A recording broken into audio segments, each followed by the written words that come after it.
I sat in my car outside our office building, hands trembling, as I hit send on my resignation email with the subject line, RE Clause 14. Within 3 minutes, my phone rang with the CEO's direct number. I knew exactly why he was calling. The company lawyers had just realized what I had done. After 5 years of building their client relationships, documenting every contract loophole, and watching them promote incompetent family members over qualified employees. Like me, I had finally found the perfect legal revenge that would cost them millions. 3 months before that fateful resignation email, I believed I was about to receive the promotion I had worked toward for years. My name is Lillian Patterson. I'm 32 years old, and I had spent 5 years climbing the ranks at Riverside Marketing Solutions.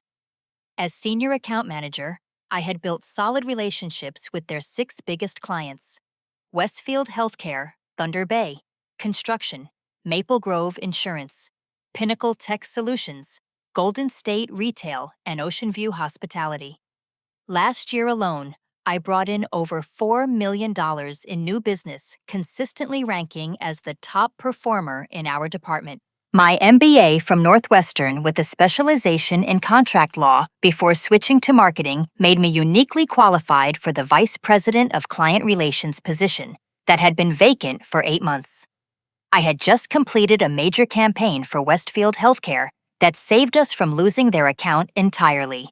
The client had been frustrated with communication breakdowns and service delays, but my strategic restructuring of their campaign approach not only retained their business, but expanded it by 30%. That Tuesday morning in September, CEO James Hartwell called an all-hands meeting. At 62, James had built Riverside from a small regional agency into a mid-sized firm with offices across 3 states. His graying hair and expensive suits reflected his success, but lately I had noticed changes in his leadership approach that concerned me. The entire staff gathered in our main conference room, buzzing with anticipation. Several colleagues smiled at me knowingly, clearly expecting the announcement I had been hoping for. James cleared his throat and began speaking about company growth and the need for strong leadership in our client relations department. "I'm pleased to announce our new Vice President of Client Relations," James said, pausing for dramatic effect. "Tyler Hartwell will be joining our executive team effective immediately." The room fell silent. Tyler Hartwell walked through the conference room doors, flashing a confident smile that made my stomach drop. At 28 years old, Tyler was James's nephew, and his resume was underwhelming at best. He had worked at 3 different companies, in 2 years had no advanced degree, and his previous experience consisted mainly of junior-level positions in sales departments that had nothing to do with complex client relationship management.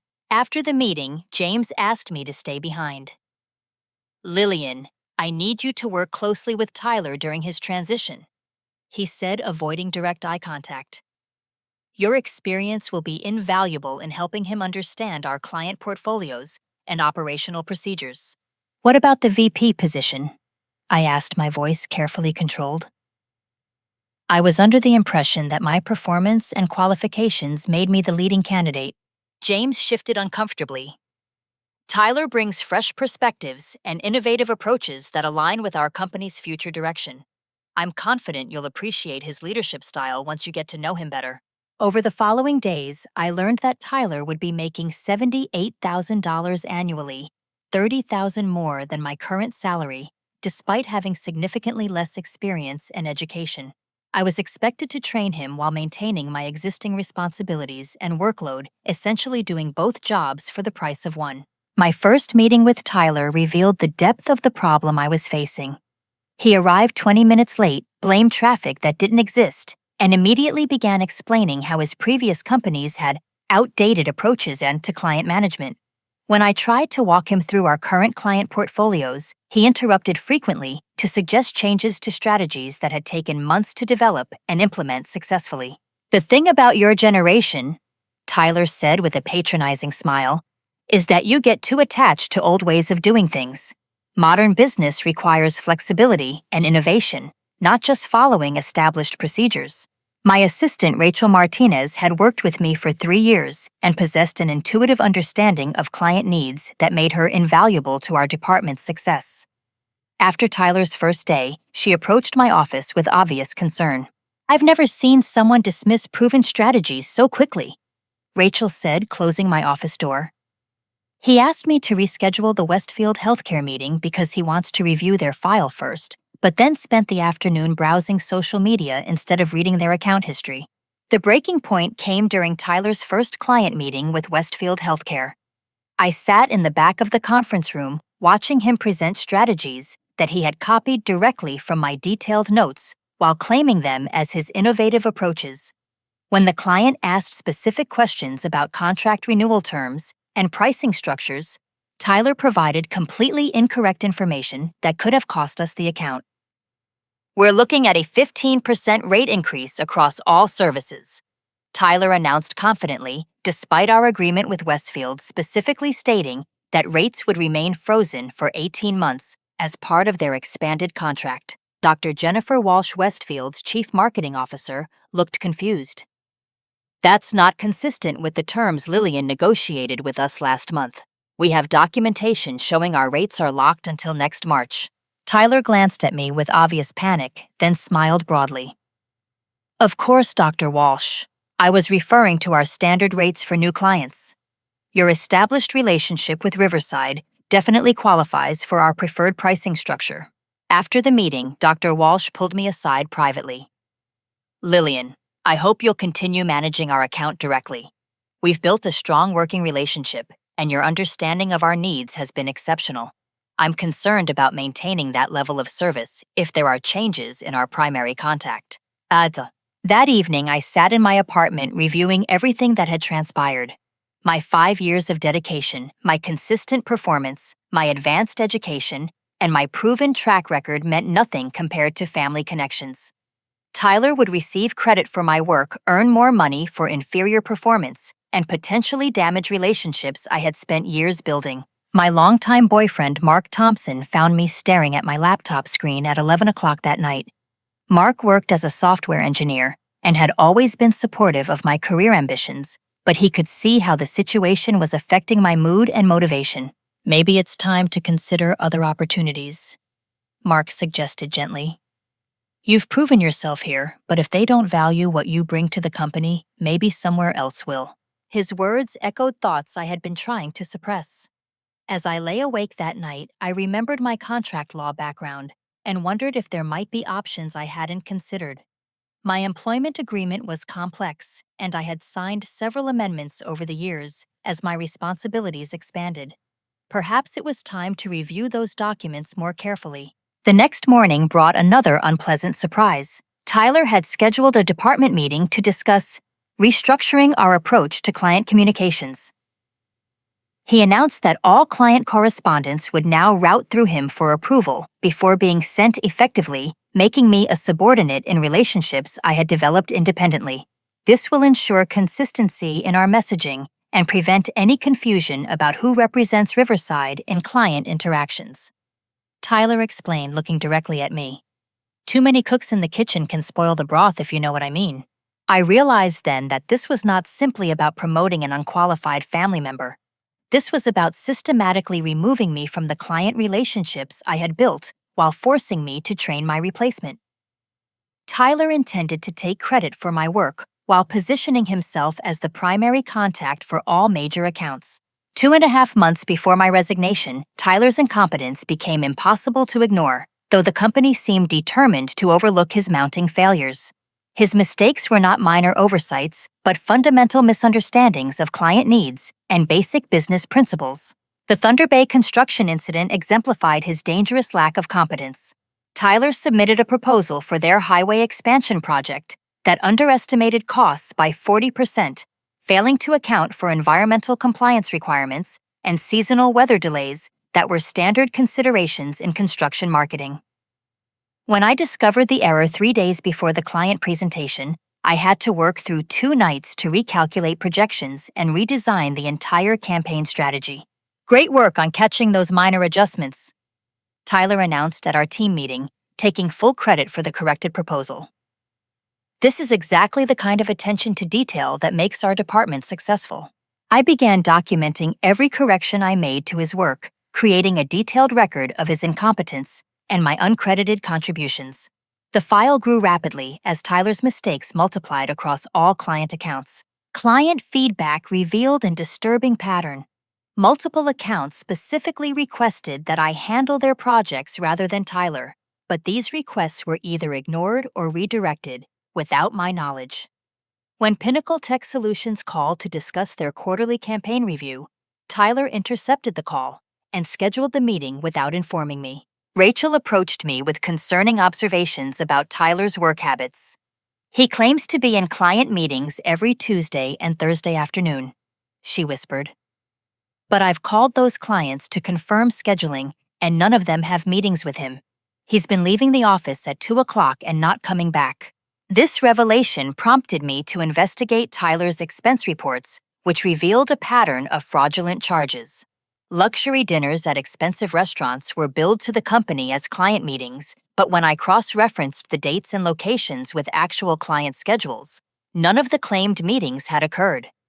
Tyler was essentially stealing from the company while lying about his work activities. David Chen, our finance director, had been with Riverside for 8 years and possessed a sharp eye for financial irregularities.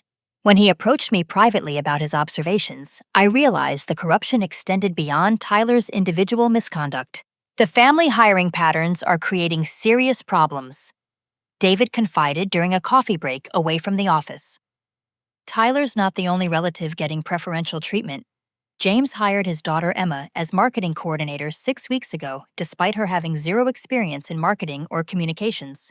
She's making the same salary as coordinators with 5 years of experience. David's revelation opened my eyes to the systematic nature of the problem. Company policy clearly stated that all promotions and new hires required performance evaluations and competitive interviewing, but family members bypassed these requirements entirely. The discrimination wasn't just against me personally, but against all qualified employees who lacked family connections. My personal life began suffering under the stress of covering for Tyler's incompetence while watching him receive credit for my work. Mark noticed my changed demeanor the late nights spent fixing Tyler's mistakes and the weekend work sessions that Tyler's errors forced me to undertake. You're working twice as hard for the same pay while someone else gets promoted for doing half the work poorly, Mark observed one evening as I reviewed client files at home. This isn't sustainable and it's not fair. You need to consider your legal options. His suggestion reminded me of my contract law background. That night, I retrieved my employment agreement and began studying it carefully for the first time in years. The document was complex, with multiple amendments and addenda that reflected my changing responsibilities over 5 years.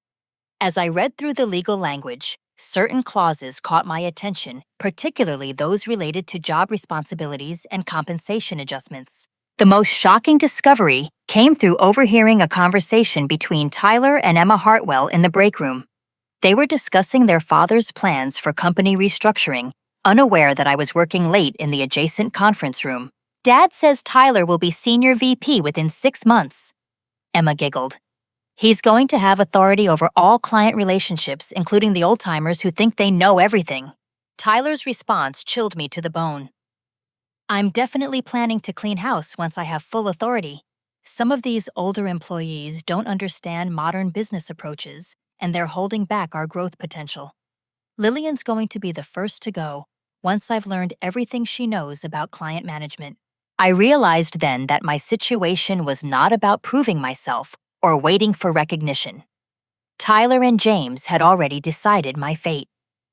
They intended to use me to train Tyler on all my client relationships, then eliminate my position once he had extracted all my knowledge and contacts.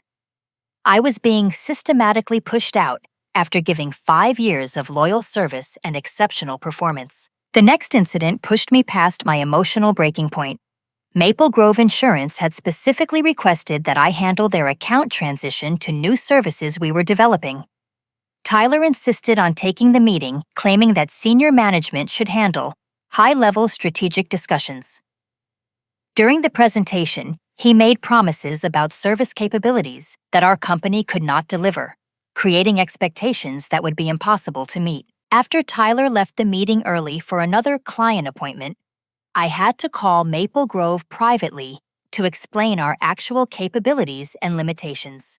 This conversation damaged my professional integrity as I was forced to contradict promises my supervisor had made while representing our company. Lillian, we've worked with you for 3 years and your honesty has always been one of your strongest qualities, said Patricia Williams, Maple Grove's VP of Marketing. We're concerned about these communication inconsistencies and hope they don't represent changes in Riverside's service standards. I assured Patricia that I would personally oversee their account transition, but privately, I knew that Tyler's interference would continue creating problems. My reputation was being damaged by his incompetence, and I had no authority to prevent his involvement in client relationships. That evening, as I sat in my car after another 14-hour day spent fixing Tyler's mistakes, I realized that my loyalty to Riverside was not being reciprocated. The company I had helped build was systematically undermining my career while promoting unqualified family members who actively planned to destroy my future opportunities. For the first time in 5 years, I began seriously considering whether Riverside Marketing Solutions deserved my continued dedication. 2 months before my resignation, I transformed from a frustrated employee into a strategic investigator, using my contract law background to analyze my situation from every legal angle. Working late into the nights, I began carefully reviewing all company contracts, employment agreements, and client documentation, searching for leverage I might have overlooked. My employment contract contained multiple amendments and modifications accumulated over 5 years of responsibility changes and salary adjustments. As I studied the legal language with fresh eyes, I discovered significant discrepancies that had resulted from the company's evolving business focus. When I originally joined Riverside, we provided digital marketing services. But over the past 3 years, we had expanded into integrated marketing solutions that included strategic consulting, brand development, and comprehensive campaign management. The non-compete clause in my original agreement specifically referenced digital marketing services and contained restrictions that assumed a narrower scope of business activities. However, the company had never filed proper amendments to reflect our expanded service offerings, creating potential loopholes in the restrictive covenants that governed my employment. This discovery prompted deeper research into contract law precedents and employment protection statutes. I spent weekends in the law library at the local university researching cases similar to my situation and documenting legal strategies that might apply to my circumstances. Meanwhile, Tyler's sabotage of my work intensified dramatically. He began excluding me from client communications, entirely claiming that mixed messages from multiple contacts, confused clients, and damaged our professional image. When Golden State Retail requested a meeting to discuss expanding their advertising budget, Tyler intercepted their call and scheduled the presentation without my knowledge. During that presentation, Tyler used my innovative campaign strategy for their holiday marketing push, presenting detailed research and creative concepts I had developed as his original work. He described the campaign approach as his fresh perspective on seasonal advertising trends. While I watched from outside the conference room, having been deliberately excluded from the meeting I should have led, the client's positive response to my stolen work felt like a knife twisting in my chest. Tyler received praise for creativity and strategic thinking that represented months of my effort and expertise. Worse, he began incorporating my language and terminology into his regular presentations, essentially stealing not just my ideas, but my professional voice. Building alliances became crucial to my investigation. David Chen's concerns about financial irregularities aligned with my observations about discriminatory hiring practices, and he agreed to document patterns that could support potential legal action. I've been tracking family hiring and promotion patterns for 6 months, David revealed during a private lunch meeting away from the office. Emma Hartwell received a promotion to senior coordinator after just 6 weeks bypassing employees with years of experience. Tyler's salary puts him at the 95th percentile for VP positions nationally, despite having qualification levels that would typically place him at entry-level management. Sandra Brooks. Our HR director had been with Riverside for 12 years and possessed deep institutional knowledge about company policies and practices. When she approached me confidentially about her concerns, I realized that other employees were also documenting problematic patterns. I'm required to maintain records of all hiring and promotion decisions, Sandra explained carefully. Recent patterns show clear deviations from established policies and procedures. If employment discrimination claims were filed, these records could support allegations of systematic bias in favor of family members. Rachel's loyalty and attention to detail made her an invaluable source of information about Tyler's actual work habits. She had been forwarding me copies of his scheduling conflicts and missed deadlines, creating documentation that revealed the truth behind his claims of client meetings and strategic planning sessions. Tyler scheduled 3 client meetings for the same time slot last Tuesday. Rachel reported, showing me calendar screenshots. When I called to reschedule, 2 of the clients said they had never arranged meetings with him in the first place. He's been lying about his schedule to justify leaving early and missing important deadlines. Client loyalty patterns became increasingly apparent as I analyzed feedback and communication records. Multiple clients were specifically requesting my involvement in their projects, often bypassing Tyler entirely when they had questions or concerns about their accounts. Pinnacle Tech Solutions, EO. Robert Martinez had become particularly vocal about his preference for working directly with me. During a routine check-in call, he made comments that revealed client awareness of internal company dynamics. Lillian, your attention to detail and understanding of our business needs has been exceptional, Robert said. We hope any changes in your company's structure won't affect the quality of service you've provided. Our board specifically mentioned their satisfaction with your strategic approach during our last quarterly meeting. Similar feedback from other clients indicated that they viewed me as the primary relationship manager, regardless of Tyler's official title. Their loyalty was to me personally, not to Riverside, as a company, which suggested that client retention might be vulnerable if I left the organization. My research into legal precedents led me to contact my law school roommate, Jennifer Walsh, who had built a successful corporate law practice in Chicago. Her analysis of my situation provided crucial insights into potential legal strategies. Employment contracts that undergo substantial changes in job duties without corresponding compensation adjustments can create grounds for voiding restrictive covenants, Jennifer explained during our phone consultation. If you can demonstrate that your responsibilities have changed significantly while your compensation remained static, particularly in comparison to less qualified employees receiving higher pay, you might have multiple legal options. Jennifer's research revealed that many client contracts in my industry contained HICA, key personnel clauses, that protected client relationships when employees changed companies. These clauses, which I had helped negotiate for several of our major accounts, could provide additional legal protection if I decided to leave Riverside. The investigation took a shocking turn when I discovered evidence of Tyler's potential corporate espionage. While organizing client files in the shared network folder, I found email correspondence that Tyler had carelessly saved to the wrong directory. The messages revealed secret meetings with representatives from Coastal Marketing Group, our biggest competitor, discussing client strategies and pricing information. One email chain showed Tyler sharing confidential details about Thunder Bay Construction's budget constraints and decision-making timeline information that Coastal Marketing could use to undercut our proposal. Another message included pricing structures for Westfield Healthcare's contract renewal, giving our competitor insider knowledge that could cost us the account. The corporate espionage evidence transformed my understanding of Tyler's true intentions. He was not simply incompetent, but actively working to benefit Riverside's competitors while collecting salary and learning confidential business information. His plan appeared to involve gathering intelligence for Coastal Marketing while positioning himself to take our clients to the competing firm. This discovery added urgency to my legal research and strategic planning.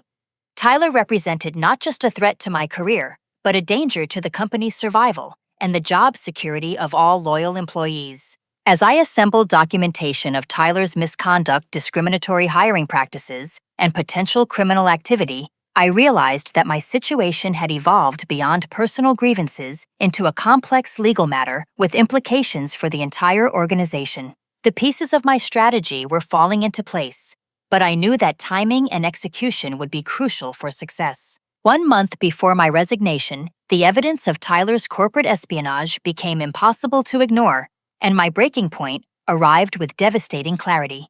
During a routine file organization session, I discovered that Tyler had been systematically copying client contact databases to his personal email account, downloading confidential pricing strategies, and maintaining detailed records of our operational procedures that could only serve one purpose: selling our business intelligence to competitors. The email evidence showed regular communication with executives at Coastal Marketing Group, including messages where Tyler explicitly discussed transitioning key accounts and leveraging existing relationships for mutual benefit. He was not simply sharing information, but actively planning to move our clients to our primary competitor while collecting salary from Riverside. One particularly damaging email outlined Tyler's strategy for the Ocean View Hospitality account. The client is vulnerable due to service disruptions last quarter, Tyler wrote to Coastal's VP of New Business. Their contract renewal is coming up in January, and they're frustrated with current pricing structures. This could be an easy conversion if we time our approach correctly. I printed the entire email chain and stored copies in multiple secure locations, knowing that this evidence could not only save my career, but potentially result in criminal charges against Tyler for corporate espionage and breach of fiduciary duty. The personal toll of covering for Tyler's incompetence while watching him plan the destruction of our company began affecting every aspect of my life. My relationship with Mark became strained as work stress dominated our conversations and weekends. I developed stress-related headaches that kept me awake at night, and my appetite disappeared as anxiety became a constant companion. You're working yourself into the ground for people who don't appreciate what you're doing, Mark said one evening after I spent another weekend fixing Tyler's proposal errors. This isn't just about your job anymore. It's about your health and our relationship. Something has to change. Mark's concern forced me to confront how dramatically my situation had deteriorated. I was sacrificing my well-being to protect a company that was actively planning to eliminate my position once Tyler had extracted all my knowledge and client relationships. The ultimate betrayal came during preparation for our quarterly board presentation. James announced that Tyler would present the client retention and growth analysis to the board of directors using research and strategic recommendations that I had spent months developing. The presentation would determine budget allocations for the following year and directly influence each department's staffing decisions. Tyler's fresh perspective on our client relationships will provide valuable insights for our expansion planning, James explained during our staff meeting. His analysis represents the kind of innovative thinking that positions Riverside for continued growth. I watched in horror as Tyler rehearsed my presentation using my data, my strategic recommendations, and my language to present himself as the architect of our department's success. Every graph, every client satisfaction metric, every growth projection reflected my work. Yet Tyler would receive complete credit for the analysis that would shape our company's future direction. The company newsletter published that week included a feature article about Tyler's revolutionary client retention strategies and his innovative approach to relationship management. The article quoted him extensively about methods and philosophies that he had copied directly from my training materials and client interaction protocols. Traditional account management focuses too heavily on maintaining status quo relationships, Tyler was quoted as saying. My approach emphasizes proactive engagement and strategic partnership development that creates sustainable growth opportunities. Those were my exact words from a presentation I had given at a marketing conference 2 years earlier. Tyler had not only stolen my ideas, but was now claiming ownership of my professional philosophy and expertise. The breaking point crystallized during a client meeting that encapsulated everything wrong with my situation. Tyler scheduled a presentation for Westfield Healthcare without informing me, claiming that senior management should handle strategic discussions about contract renewals.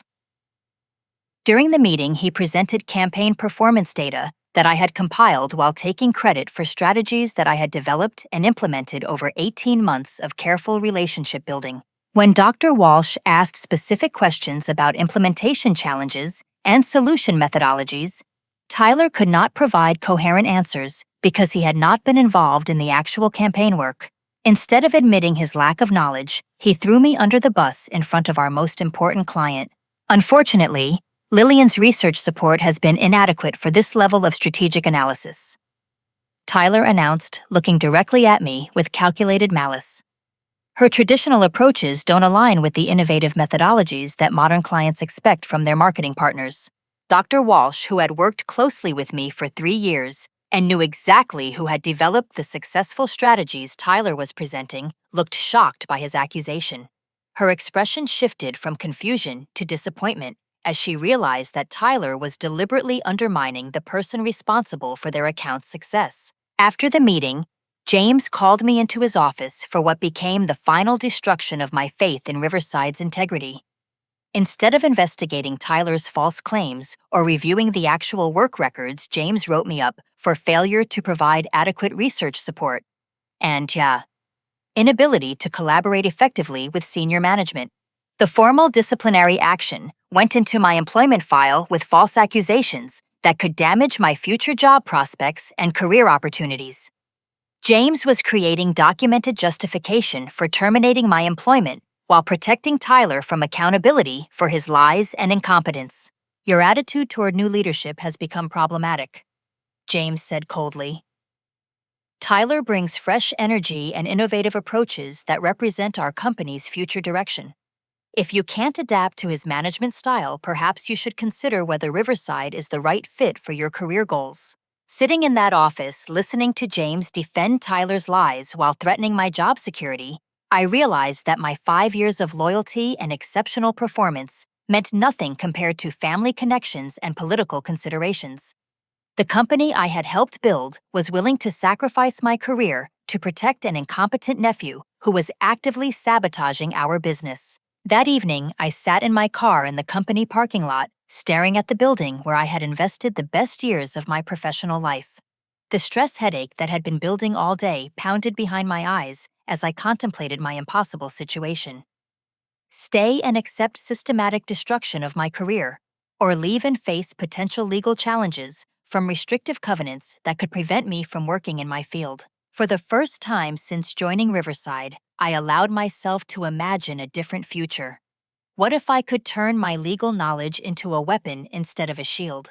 What if Tyler's arrogance and criminal behavior had created opportunities that I hadn't yet recognized? As I drove home that night, a plan began forming in my mind. Tyler's corporate espionage. The discriminatory hiring practices, the contract loopholes I had discovered, and the client loyalty I had earned could be combined into a strategy that would not only save my career, but deliver justice for all the loyal employees who had been undermined by family favoritism.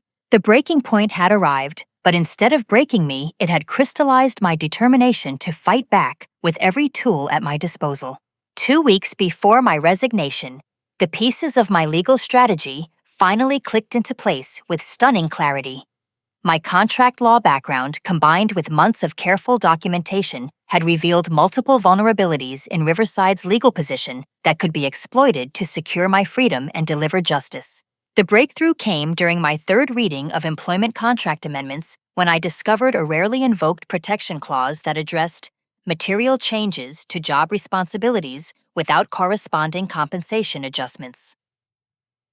Clause 14 had been included in my original agreement as boilerplate language, but the company's decision to subordinate me to Tyler while maintaining my same salary created specific legal grounds for invoking its protections. According to the clause language, if an employee's job responsibilities were substantially altered through organizational changes that diminish authority or decision-making capacity without appropriate compensation adjustment, the employee could void restrictive covenants and non-compete agreements by providing proper legal notice. Tyler's promotion had fundamentally changed my role from senior account manager with direct client authority to support staff with no independent decision-making power. Meanwhile, Tyler received $30,000 more in annual salary for work that I was actually performing. This situation precisely matched the conditions outlined in Clause 14.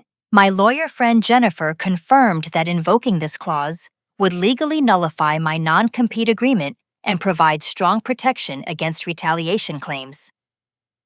Companies rarely expect employees to understand these protection clauses, Jennifer explained. If you can document the material changes in your responsibilities and demonstrate the compensation disparity, you have solid legal grounds for voiding the restrictive covenants. The client relationship analysis revealed even stronger legal protection. During my years at Riverside, I had helped negotiate contracts that included key personnel clauses for several major accounts. These clauses, designed to protect client relationships during company transitions, specifically named me as essential to service delivery and gave clients the right to terminate contracts if I was no longer available to manage their accounts. Westfield Healthcare, Pinnacle Tech Solutions, Golden State, Retail, and Thunder Bay Construction all had contracts containing language that protected my professional relationship with them, independent of my employment status with Riverside. If I left the company, these clients could legally choose to work with me in my independent capacity without violating their existing agreements. My strategic planning intensified as I mapped exactly which clients I could legally approach based on contract language and relationship history. The 6 major accounts represented over 60% of Riverside's annual revenue, and their potential departure would create immediate financial crisis for the company. I opened a business checking account under the name Patterson Strategic Solutions and applied for the necessary business licenses and professional liability insurance. My service offerings would focus on strategic consulting and relationship management, avoiding direct competition with services that might trigger remaining legal restrictions. The timing strategy became crucial for maximizing impact and minimizing company response time. I planned to submit my resignation on Monday morning, just before the quarterly board meeting where client retention numbers would be discussed. Tyler's presentation of my work would become particularly embarrassing if several major clients announced their intention to terminate contracts simultaneously. Client relationship assessment revealed encouraging possibilities for independent consulting work. During carefully worded conversations about service satisfaction and future needs, multiple clients expressed frustration with recent changes in account management and indicated interest in maintaining professional relationships regardless of my employment status. Robert Martinez from Pinnacle Tech Solutions was particularly direct during a routine check-in call. Lillian, our success with the product launch campaign exceeded expectations specifically because of your strategic guidance, he said. If there were ever changes in your availability through Riverside, we would definitely want to explore other options for maintaining our working relationship. Similar feedback from other clients suggested that they viewed me as their primary marketing partner, rather than simply another Riverside employee. Their loyalty was to my expertise and proven results, not to the company's brand or reputation. The final preparation phase required careful attention to legal details and evidence preservation. I created encrypted backup files of all my work products, client communications, and documentation of Tyler's misconduct. Every email, every proposal, every strategic analysis was safely stored outside company systems to prevent tampering or deletion. My resignation letter required precise legal language to invoke Clause 14 protections while avoiding potential defamation claims. The letter would need to reference specific contract violations and discriminatory practices without making accusations that could not be proven in court. Personal preparation included difficult conversations with Mark about the risks and potential consequences of my strategy. "You're taking a huge gamble," he said after I explained my research and planning. "But watching them destroy your career and reputation isn't sustainable either. If you're confident about the legal analysis, then you need to trust your expertise and fight for yourself."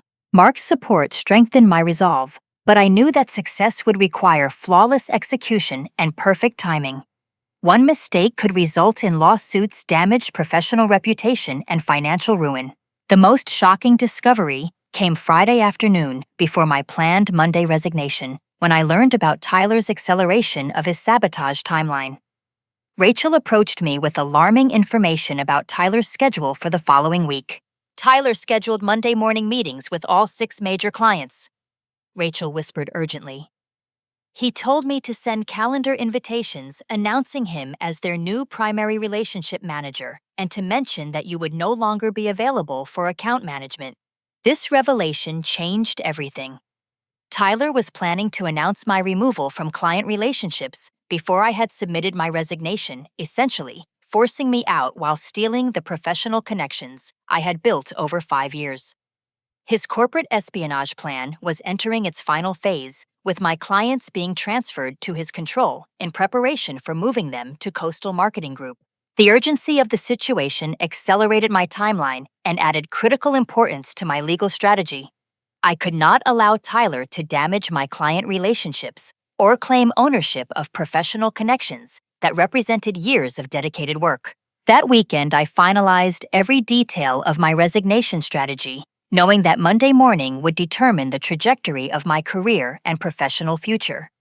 The legal research documentation and strategic planning had prepared me for this moment, but execution would require courage and confidence in my analysis. As I reviewed my materials one final time Sunday evening, I felt a sense of calm determination that had been missing for months. Instead of being a victim of discrimination and corporate politics, I was about to become the architect of my own professional liberation. The stage was set for a legal and strategic confrontation that would test everything I had learned about contracts, client relationships, and corporate accountability. Monday morning arrived with the crisp clarity that often accompanies life-changing decisions.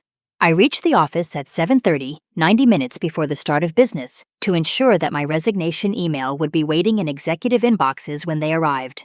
The subject line, RE Clause 14, would immediately alert company lawyers to review my employment contract and understand the legal implications of my resignation. The email itself was precisely crafted to invoke every legal protection I had discovered during weeks of research. Please accept this formal notification that I am invoking Clause 14 of my employment agreement dated March 15, 2019 as amended. The message began. Material changes to my job responsibilities without corresponding compensation adjustment as defined in Section 3.2.1 of said agreement. Void all restrictive covenants and non-compete provisions effective immediately. I included specific documentation about discriminatory promotion practices, Tyler's compensation compared to my own, and evidence of the systematic reduction in my authority and decision-making capacity. The legal language was unambiguous and professionally neutral, stating facts without emotional accusations that could be challenged in court. Copies of Tyler's corporate espionage emails were attached as exhibits, along with documentation of fraudulent expense reports and client complaints about his incompetence. These materials transformed my resignation from a simple employment termination into potential criminal and civil liability for the company. At 8:47, exactly 17 minutes after I sent the email, my phone rang with James Hartwell's direct line. His voice carried a combination of shock, anger, and barely controlled panic that confirmed the effectiveness of my legal strategy. "Lillian, we need to discuss this resignation immediately," James said, his usual confident tone replaced by obvious concern. "Your email raises complex legal issues that require clarification before we can process your departure." "The legal issues are quite straightforward," I replied calmly. Clause 14 provides specific protections for employees whose job responsibilities are materially altered without appropriate compensation adjustment. Tyler's promotion fundamentally changed my role, while he receives significantly higher compensation for work I actually perform. James's tone shifted from demanding to negotiating as he realized the legal exposure my resignation created. "Perhaps we can discuss adjustments to your current role and compensation package. Your contributions to the company have been valuable, and we want to retain your expertise." "I appreciate the offer," I said, "but my decision is final. The documentation I've provided speaks for itself regarding company policies and practices that violate employment law and potentially criminal statutes." While James was still processing the legal implications, I began implementing the second phase of my strategy, protecting client relationships. Within 30 minutes of sending my resignation, I contacted all 6 major clients to explain the transition and offer continued support through my new consulting firm. Dr. Walsh from Westfield Healthcare responded within minutes of my call. Lillian, we've been concerned about recent changes in service quality and communication, she said. Our contract includes provisions for maintaining key personnel relationships. We would definitely be interested in transitioning to independent consulting arrangements that ensure continuity of service. Similar conversations with other clients revealed unanimous interest in maintaining professional relationships regardless of my employment status with Riverside. Robert Martinez from Pinnacle Tech Solutions was particularly direct about their preferences. Your strategic guidance has been instrumental in our marketing success, Robert explained. If Riverside can't provide your services, we'll find another arrangement that can. Our board specifically authorized me to maintain our working relationship with you personally. By 10:30 Monday morning, 4 of the 6 major clients had expressed formal interest in transitioning to Patterson Strategic Solutions. Their combined annual billing represented approximately $4 million in revenue that would likely leave Riverside within the next quarter. The corporate damage control efforts began immediately as Tyler realized that his plan to steal my client relationships had backfired catastrophically.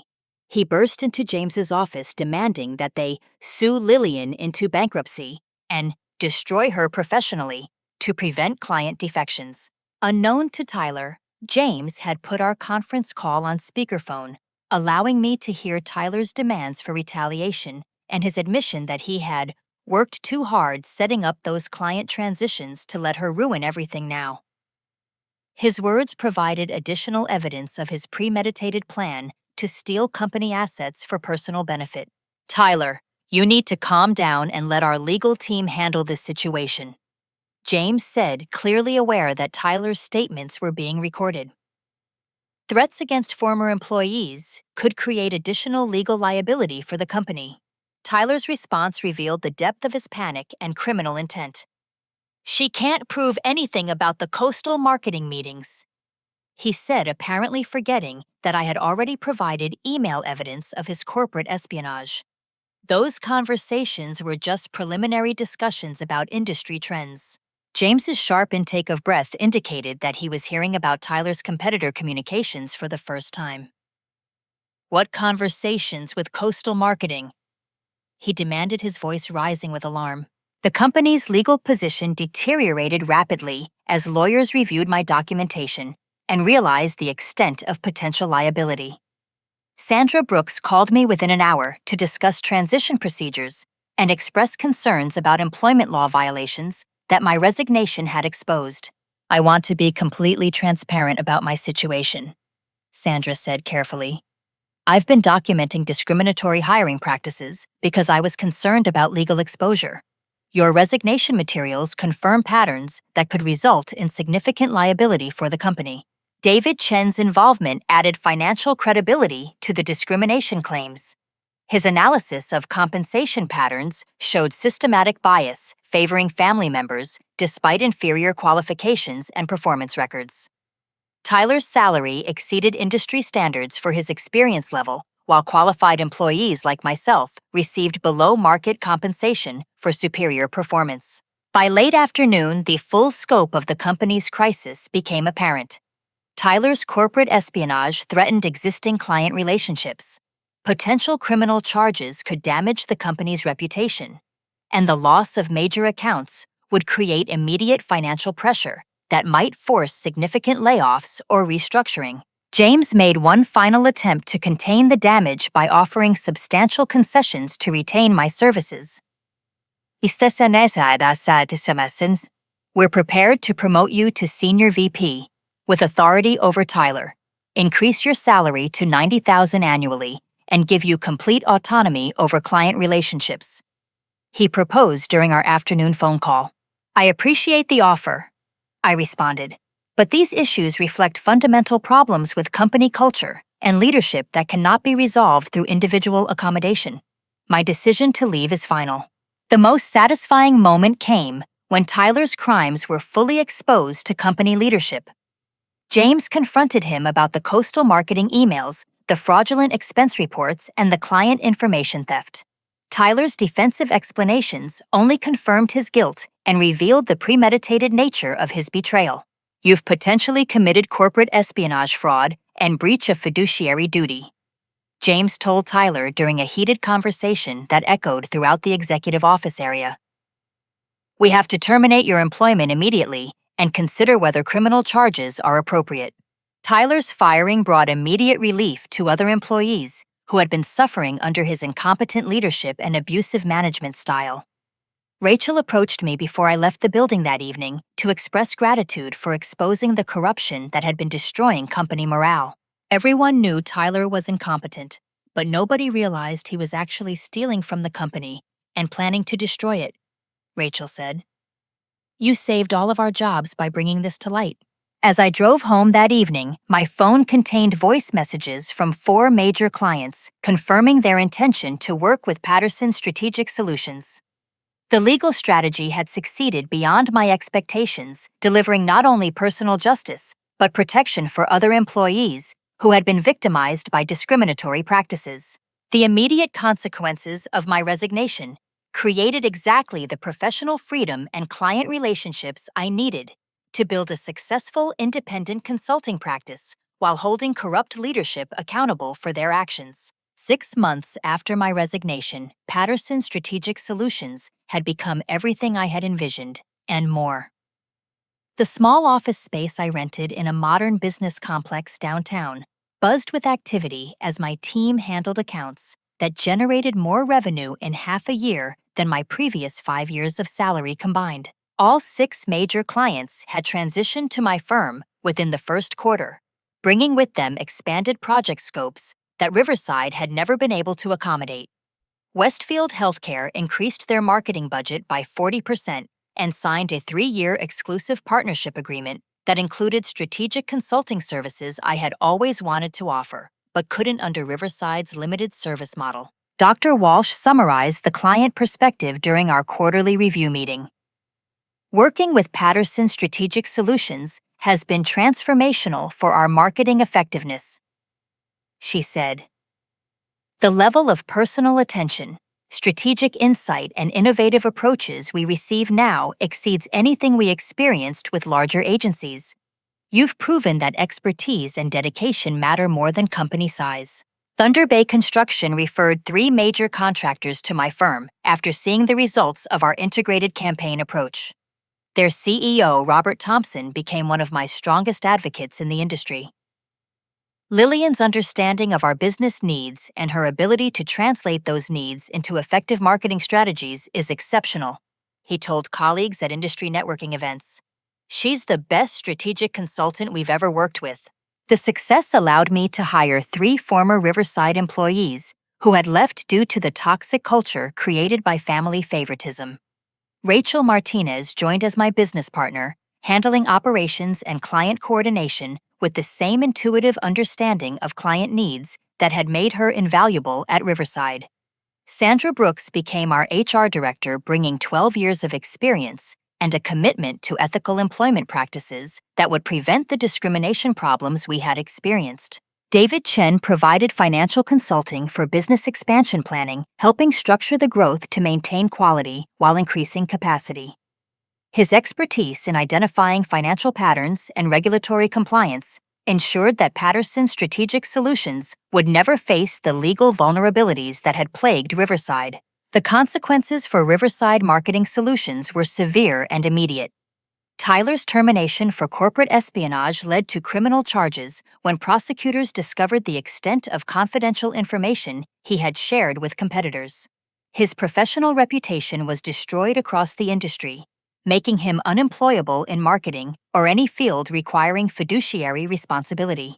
James faced pressure from the board of directors about family hiring practices that had nearly destroyed the company. New policies required merit-based promotion with external oversight, transparency requirements for all hiring decisions, and mandatory ethics training for management personnel. The company's reputation suffered significant damage that took over a year to repair. The financial impact on Riverside was exactly what I had calculated during my strategic planning. Loss of the 6 major accounts reduced annual revenue by approximately 60%, forcing layoffs and office consolidation that could have been avoided if qualified employees had been promoted based on merit rather than family connections. More importantly, my legal victory created precedent that helped other employees fight similar discrimination. Employment lawyers began citing Clause 14 strategies in cases involving discriminatory promotion practices, and my documentation methods were taught in professional development workshops for women facing workplace bias. The personal transformation was equally significant. My relationship with Mark strengthened considerably after removing the stress and frustration that had dominated our conversations for months. We celebrated each milestone of the business growth, and he provided invaluable technical support for developing client management systems and financial tracking procedures. "You're like a completely different person," Mark observed during dinner at our favorite restaurant 6 months after the resignation. "The confidence and energy you have now reminds me of when we first met. You're doing work that actually values your expertise, and it shows in everything about your attitude." The health problems that had plagued me during the final months at Riverside disappeared entirely. Stress headaches became rare. My appetite returned to normal, and I began sleeping soundly for the first time in over a year. The constant anxiety about job security and professional respect was replaced by excitement about client projects and business development opportunities. Professional recognition followed the business success. Marketing associations invited me to speak about strategic consulting and client relationship management. My presentation about employment law protection for marketing professionals became one of the most requested topics at industry conferences. Writing became an unexpected outlet for sharing the lessons learned from my experience. The book I authored about workplace discrimination and legal self-advocacy received positive reviews from employment law experts and career development professionals. Patterson provides practical guidance for employees facing similar challenges while emphasizing the importance of documentation and legal knowledge. Wrote one reviewer. The broader impact extended beyond my personal situation to create positive changes for other professionals. 3 additional employees left Riverside during the following year and successfully started independent consulting practices using strategies similar to mine for protecting client relationships and avoiding restrictive covenant problems. Industry discussions about family nepotism and discriminatory hiring practices increased significantly after news of Tyler's criminal charges and the client exodus became public knowledge. Several companies revised their promotion policies to include external oversight and merit-based evaluation criteria that would prevent similar situations. The most profound personal realization was understanding how long I had accepted inadequate treatment and professional disrespect. For years, I had believed that loyalty and hard work would eventually be recognized and rewarded, but the reality was that some organizations prioritize politics over performance, regardless of individual contributions. Learning to value my own expertise and demand appropriate recognition became a transformational mindset shift. The legal knowledge I had gained during my contract law studies proved invaluable for protecting my professional interests and creating accountability for discriminatory practices. Client relationships built on competence and integrity proved more durable than corporate employment arrangements. The loyalty I had earned through consistent performance and genuine care for client success transcended company politics and provided the foundation for independent business success. The courage required to leave a toxic situation and fight for professional justice led to opportunities I never could have achieved by accepting the status quo. My income doubled during the first year of independent consulting, my work satisfaction increased dramatically, and my professional reputation became stronger than ever. Fighting injustice benefited not only my personal situation, but created positive changes that helped other employees facing similar challenges. The documentation and legal strategies I developed were shared with employment advocacy organizations and used to support other discrimination claims. The experience taught me that personal integrity and professional competence are assets that no company can take away. When organizations fail to value these qualities, the solution is not to diminish yourself, but to find environments that appreciate and reward excellence. Most importantly, I learned that legal knowledge and strategic planning are essential tools for workplace protection. Understanding contract language. Documenting discriminatory practices and building strong client relationships provided the foundation for professional independence and personal justice. The life lesson that emerged from this experience is both simple and profound. Never accept professional treatment that doesn't reflect your value and contributions. When loyalty is not reciprocated and performance is not rewarded, the problem is not with your expectations, but with the organization's values. By demanding fair treatment and using legal knowledge to protect my interests, I not only saved my career, but created a better professional future than I had ever imagined possible. Sometimes the greatest professional growth requires the courage to leave situations that don't serve your best interests, even when the path forward seems uncertain. The transformation from frustrated employee to successful entrepreneur proved that professional setbacks can become opportunities for greater achievement when approached with strategic thinking, legal knowledge, and unwavering commitment to personal integrity. Today, Patterson Strategic Solutions continues growing as a testament to the power of expertise, dedication, and ethical business practices. The clients who chose to work with me value the same qualities that Riverside failed to recognize, proving that competence and character ultimately determine professional success. Have you ever found yourself in a workplace situation where your qualifications were overlooked in favor of less qualified candidates with personal connections? What strategies have you used to protect your professional interests when facing discriminatory treatment? I would love to hear your experiences and insights in the comments below. If this story resonated with you, please like this video to help others who might be facing similar workplace challenges discover these strategies. Subscribe to my channel for more stories about professional empowerment and workplace justice, and share this with anyone who might benefit from learning about legal protections and strategic career planning. Thank you for listening to my journey from workplace discrimination to professional independence. Remember that your expertise and dedication have value, and you deserve to work in environments that recognize and reward your contributions. Never settle for less than you deserve, and always be prepared to fight for the professional respect you have earned.